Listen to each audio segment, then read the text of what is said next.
सभी को राम राम। मेरा नाम अनीता डागर है। हम लोग जैविक खेती करते हैं और जो अपने जैविक उत्पाद हैं वो लोगों तक डायरेक्टली हम लोग पहुंचा रहे हैं। सबसे पहली चीज़ ये आती है कि हम जैविक कर क्यों रहे हैं। सबसे जैविक करना ना करना वो सब कुछ सेकेंडरी है। सबसे पहले है कि जैविक करें क्यों।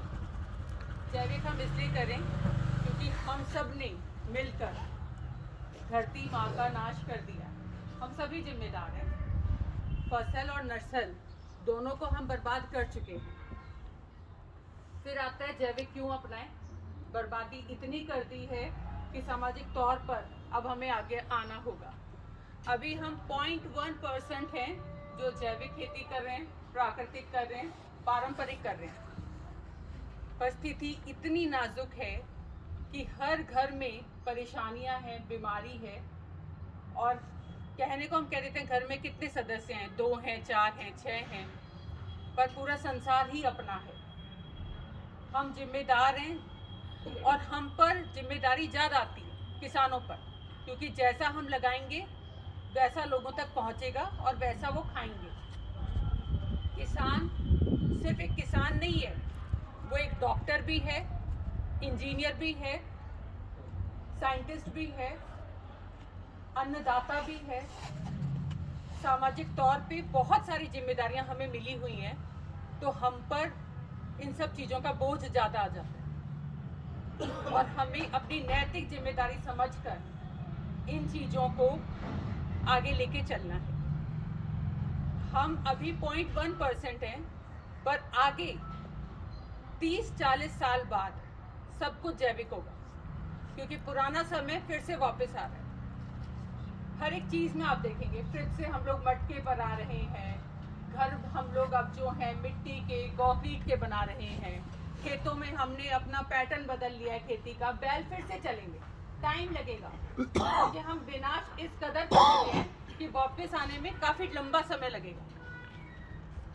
कुछ लोग हमारे इस काम को बिजनेस समझते हैं। उन्हें लगता है बिजनेस कर रहे हैं, बिजनेस के नाम पे ऑर्गेनिक कर रहे हैं, पर ये समय की और शरीर की मांग है। ऑर्गेनिक हर कोई नहीं कर सकता। सबसे पहले आहार और व्यवहार ये दोनों ठीक होना चाहिए। हमारा व्यवहार भी उसमें काफ़ी इम्पोर्टेंस रखता है कि कैसा आचरण है हमारा सामाजिक तौर पर। वही लोग जैविक भी कर सकते हैं। कोई बदमाश आदमी जैविक नहीं कर सकता। सही बात है, बिल्कुल सही। अच्छी सोच, नियत वाला इंसान ही जैविक कर सकता है। फिर बात आती है, सबको पता है कैसे हमारा ये जीवामृत बनता है, कैसे निमास्त्र बनता है, पर लोगों को बनाना आता है पर उसका करेक्ट टाइम नहीं पता। जैविक का सबसे बड़ा चैलेंज है कि आप 1-2 दिन भी उसे आगे पीछे नहीं कर सकते। जो चीज़ जब डलनी है वो तभी डलेगी। अभी रिसेंटली हमने ग्लैडियोलस फ्लावर्स अपने खेत में लगाए हैं एज ए ट्रायल कि हम फूलों की खेती को थोड़ा बढ़ावा देंगे। पंजाब से वो मंगाए गए। 2 दिन हम खेत में नहीं जा पाए। प्याज समझ के उन्होंने लगा दिए।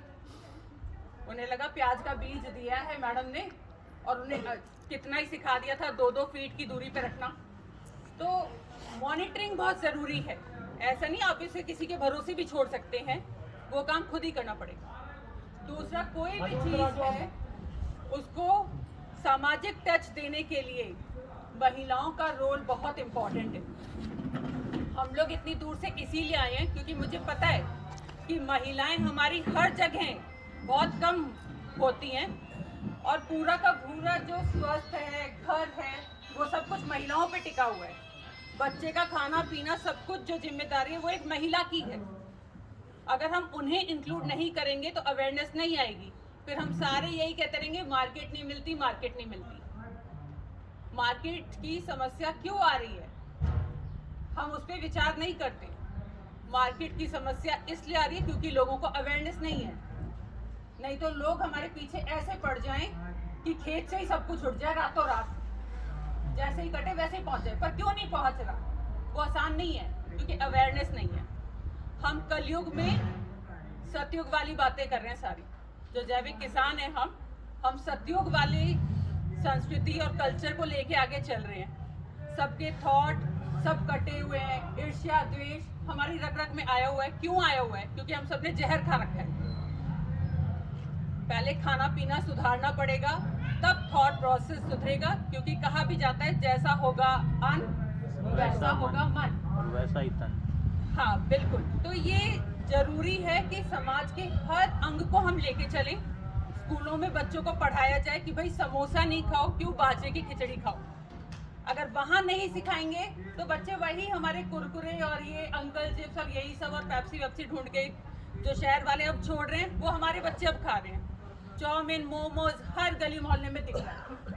तो हमें उन चीज़ों पे भी तो रोक लगानी है। यहाँ हमारे इतने हम लोग बैठे हुए हैं, सबको पता है अगर हम जैविक कर रहे हैं, जो किसान हम में से हैं जैविक कर रहे हैं, उन्हें सबको फॉर्मूला पता है। कोई किसी तरीके से कर रहा होगा, कोई किसी तरीके से कर रहा होगा। हमें उन चीज़ों को अप्रिशिएट करना चाहिए। एटलीस्ट वो बाजार से जाके कुछ नहीं डाल रहा, उसने अपना खुद का फॉर्मूला इगाज किया हुआ है। हाँ कोई गलत है तो हम उसे समझा दें कि भाई उसका और ड्रॉबैक आएगा, कल को 5 साल बाद पता चलेगा कि मिट्टी की गुणवत्ता हम खत्म कर रहे हैं। पर हम क्रिटिसाइज ना करें उनकी सोच को, मतलब जिस सोच को लेके वो आगे चल रहे हैं हम उसको अप्रिशिएट करें, इतना हम करें, बढ़ावा दें, किसी को हम डिमोरलाइज ना करें। सबने अलग अलग फॉर्मूले निकाले हुए हैं, कोई गुड़ तो फिर कोई खांड यूज कर रहा है। एटलीस्ट वो कुछ कर रहे हैं, बदलाव लाने की कोशिश कर रहे हैं। हो सकता है उनका एक्सपेरिमेंट गलत हो, 4-5 साल बाद नतीजे आए कि नहीं उर्वरक शक्ति घट गई, तो हम वो मिल बैठ के उन्हें समझा दें। पर एक दूसरे का साथ अगर हम भी नहीं देंगे, 0.1% भी हम एक दूसरे का साथ नहीं दे सकते, तो